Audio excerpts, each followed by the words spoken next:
भाजपा में मोदी शाह को खुश करने का नया फंडा। सामने आया भाजपा नेताओं का नया एजेंडा।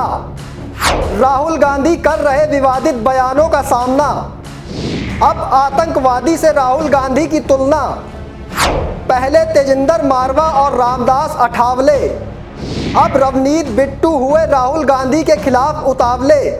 क्या राहुल गांधी के खिलाफ भाजपा नेताओं ने एक नया एजेंडा शुरू कर दिया है? भाजपा में मोदी शाह को खुश करने के लिए राहुल गांधी को गाली देना जरूरी हो गया है। क्या राहुल गांधी पर विवादित बयान देकर भाजपा नेताओं की प्रमोशन होती है? क्या अब भाजपा नेताओं के अंदर संवैधानिक पद की कोई मर्यादा नहीं रह गई है?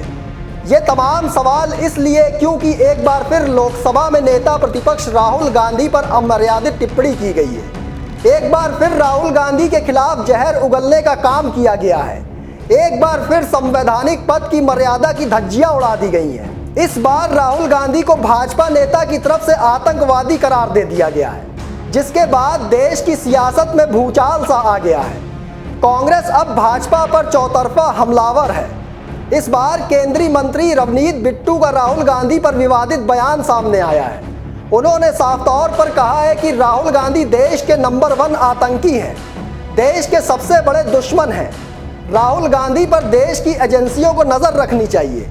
बिट्टू से जब इस बयान को लेकर सवाल किया गया तो उन्होंने साफ कह दिया, राहुल गांधी जब एक मजहब को तोड़ने की बात करेंगे तो हम उनको क्या कहेंगे।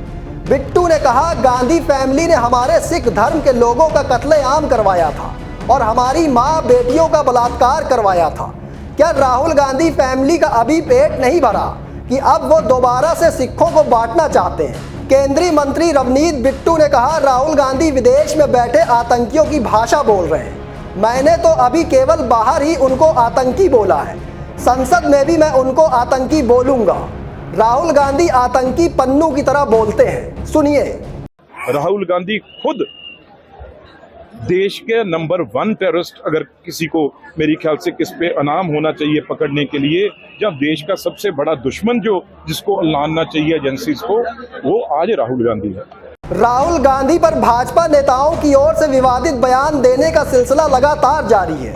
सबसे पहले दिल्ली में भाजपा के पूर्व विधायक तेजिंदर मारवा ने राहुल गांधी को उनकी दादी इंदिरा गांधी के जैसा हाल होने की बात कही थी। उसके बाद केंद्रीय मंत्री रामदास अठावले ने हिमाचल के धर्मशाला में राहुल गांधी को जूते मारने का विवादित बयान दिया था। और अब केंद्रीय मंत्री रवनीत बिट्टू ने राहुल गांधी को आतंकी कहकर सियासत में उबाल ला दिया है। बिट्टू के इस बयान पर कांग्रेस भड़क गई है। कांग्रेस नेता सुप्रिया श्रीनेत ने एक्स पर ट्वीट कर कहा है कि शास्त्रों में तुम जैसे को ही आस्तीन का सांप कहा गया है। सुप्रिया श्रीनेत ने सोशल मीडिया प्लेटफॉर्म पर बिट्टू पर निशाना साधते हुए लिखा, जिसने राहुल गांधी के आगे पीछे करके अपना पूरा राजनीतिक करियर बनाया, वो सत्ता के लालच में विरोधियों की गोदी में बैठकर सस्ते बयान दे रहा है। सुप्रिया श्रीनेत ने कहा, रवनीत बिट्टू तुम और भौंको, क्योंकि दुनिया को तुम्हारी गलीच असलियत पता चलनी चाहिए। शास्त्रों में तुम जैसों को ही आस्तीन का सांप कहा गया है। उधर कांग्रेस नेता प्रताप सिंह बाजवा ने भी बिट्टू पर पलटवार करते हुए कहा कि ऐसा लग रहा है कि बिट्टू पूरी तरह से अपना दिमाग खो चुके हैं और शायद उनके लिए मनोचिकित्सक की मदद लेना ही सही होगा।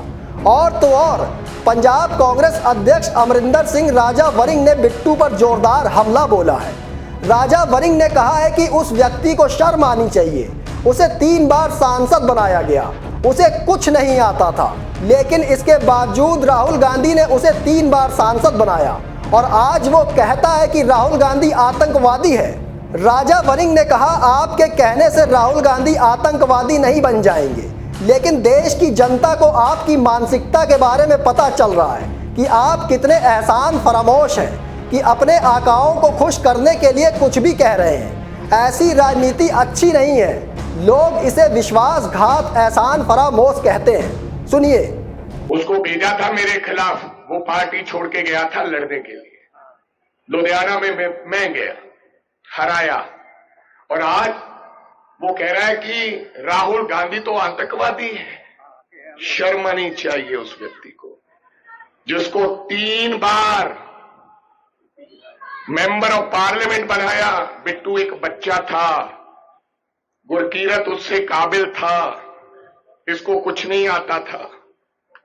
इसके बावजूद राहुल गांधी ने इसको 3 बार एमपी बनाया और आज उस राहुल गांधी को कहता है कि मैं आतंकवादी हूं। बिट्टू जी, राहुल गांधी आपके कहने से आतंकवादी नहीं बनेगा, लेकिन आपकी मानसिकता, आपकी बुद्धि, आपके ज्ञान के बारे में देश के लोगों को चानन हो रहा है कि कितना आसान फरामोश आदमी है। इसके अलावा कांग्रेस नेता राशिद अल्वी ने भी बिट्टू के बयान पर अपनी प्रतिक्रिया दी है। राशिद अल्वी का कहना है कि इस तरह का बयान एक केंद्रीय मंत्री को शोभा नहीं देता और ये बयान देना भी नहीं चाहिए। उन्हें कांग्रेस से और देश के लोगों से माफी मांगनी चाहिए। वे कांग्रेस में थे, उन्हें तब इस बात का एहसास नहीं था। राशिद अल्वी ने कहा, हम देख रहे हैं कि असम के मुख्यमंत्री कांग्रेस में रहते हुए बड़े बड़े ओहदे पर रहते हैं और भाजपा में जाते ही गांधी परिवार और एक समुदाय के खिलाफ बोलते नजर आते हैं और नफरत फैलाते हैं। वे जो बातें कह रहे हैं वो कांग्रेस में रहते हुए क्या उन्हें मालूम नहीं थी? हमें इस ओर ध्यान देना होगा कि कांग्रेस के अंदर अगर ऐसे कुछ लोग मौजूद हैं तो उन्हें बाहर का रास्ता दिखाना होगा और हम दिखाएंगे भी। देखिए, इस तरीके का बयान केंद्रीय मंत्री को नहीं देना चाहिए। उन्हें कांग्रेस से और देश के लोगों से माफी मांगनी चाहिए। वो कांग्रेस में थे, कांग्रेस के पार्लियामेंट के मेंबर रहे, कुछ दिन के लिए वो लोकसभा में कांग्रेस के लीडर भी रहे, तो तब उन्हें ये एहसास नहीं था। जो बात वो आज कह रहे हैं तब उन्हें मालूम नहीं थी। मेरा मानना है, मैं कांग्रेस की लीडरशिप से कहूँगा कि कांग्रेस के अंदर ऐसे जितने लोग हैं जिनका रवैया भारतीय जनता पार्टी की तरफ है, उनको पार्टी से निकाल के बाहर खड़ा करना चाहिए। राहुल गांधी पर लगातार भाजपा से बयान आने के बाद कांग्रेस साफ तौर पर आरोप लगा रही है कि राहुल गांधी पर विवादित बयान देकर भाजपा नेता अपने हाईकमान को खुश करने की कोशिश कर रहे हैं। सवाल यह भी है कि आखिर भाजपा नेता राहुल गांधी पर इतने उग्र क्यों हैं? क्या भाजपा नेताओं का कोई नया एजेंडा शुरू हो गया है? सवाल यह भी है कि राहुल गांधी भले ही पहले की सिर्फ एक सांसद के रूप में सियासत कर रहे थे, लेकिन अब वे लोकसभा में नेता प्रतिपक्ष यानी संवैधानिक पद पर बैठे हैं। ऐसे में क्या भाजपा नेताओं को संवैधानिक पद पर बैठे किसी भी विपक्ष के नेता को आतंकवादी कहना जायज है?